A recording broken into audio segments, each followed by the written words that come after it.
Et coucou tout le monde, c'est Geva de retour avec une rubrique quotidienne que je vous propose, une rubrique qui va s'adresser, pardonnez-moi, tantôt aux femmes, tantôt aux hommes. Et dans cette rubrique, je veux décrypter vos petits travers sentimentaux, vous les expliquer.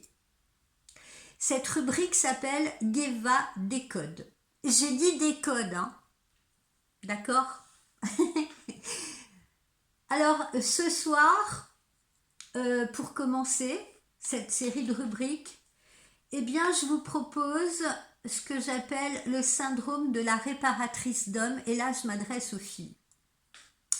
Et oui, les filles, il faut qu'on en parle de ce mystérieux truc là qui vous prend au cœur, dans le ventre, quand vous tombez sur un homme cassé. Je parle bien d'un homme cassé, je parle pas juste d'un homme un peu fêlé, non, moi je parle d'un homme en modèle en kit, livré sans notice, sans tournevis, et avec en plus l'option traumatisme d'enfance inclus. Et vous les filles, qu'est-ce que vous faites? Eh bien, vous avez tendance à sortir votre cape de super-héroïne et de vous dire ben moi je vais le sauver. Ouais, bien sûr. Parce que vous êtes persuadé qu'avec assez d'amour, assez de douceur, 2 ou 3 bons plats de lasagne, ça va changer quelque chose. Et que vous allez le réparer, cet homme.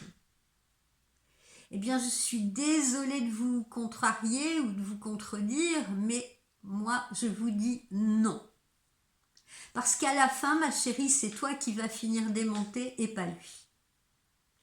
J'appelle donc ça le syndrome de la réparatrice d'homme, parce que ce syndrome te pousse à croire que ton mec qui circule autour de toi, mal rasé, muet, bougon, qui ne calcule même pas, c'est un génie torturé. Alors qu'en vrai, c'est juste un gars qui a oublié comment se brosser les dents et répondre à tes messages. Et tu confonds tout. Tu penses qu'il est mystérieux alors qu'en fait il s'en fout. Tu penses que c'est un blessé de la vie? Ben non plus, il est juste mal poli. Tu penses que c'est un poète maudit? Ben non, il écrit pas parce qu'il dort. Il dort sur ses lauriers. Et là, mon côté psy ressort justement. Et j'ai envie de vous dire que votre cerveau, adore les filles, les causes perdues. Je m'en rends compte en consultation. Vous adorez les causes perdues. Parce que vous vous dites, si je le répare, c'est que je mérite l'amour. Et hop, de cette façon, votre ego est servi bien chaud avec un supplément d'illusion. Et la voyante que je suis également, eh bien, elle peut vous dire une chose, même dans une boule de cristal, je ne vois pas le jour où ce type de mec arrêtera de fuir, de mentir ou de répondre OK à tes pavés de 12 lignes. Alors ça, c'est une autre histoire, les pavés de 12 lignes.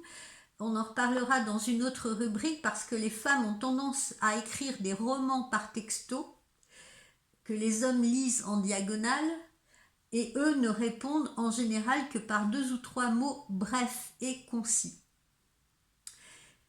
Le pire, eh bien, c'est que vous allez finir par vous transformer en technicienne SAV du cœur et vous allez passer plus de temps à analyser son silence en fait qu'à rire avec lui. Et ce n'est plus une histoire d'amour que vous allez vivre, c'est une enquête criminelle. Et pendant que vous allez chercher les indices ou la panne, eh bien, vous oublierez que vous méritez quelqu'un qui fonctionne déjà sans qu'on ait à changer les piles ou la batterie.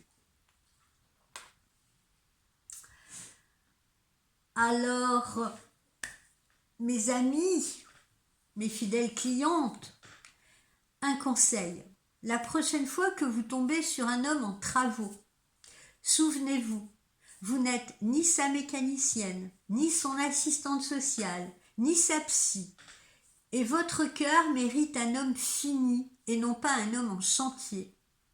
Alors ce que je vous conseille, c'est de ranger vos outils, de reprendre votre dignité, parce qu'elle était juste là quelque part sous les gravats. Il suffit de déblayer ce qui encombre. Voilà les filles, j'espère que vous apprécierez cette première petite rubrique et je vous souhaite une excellente soirée. Bye bye.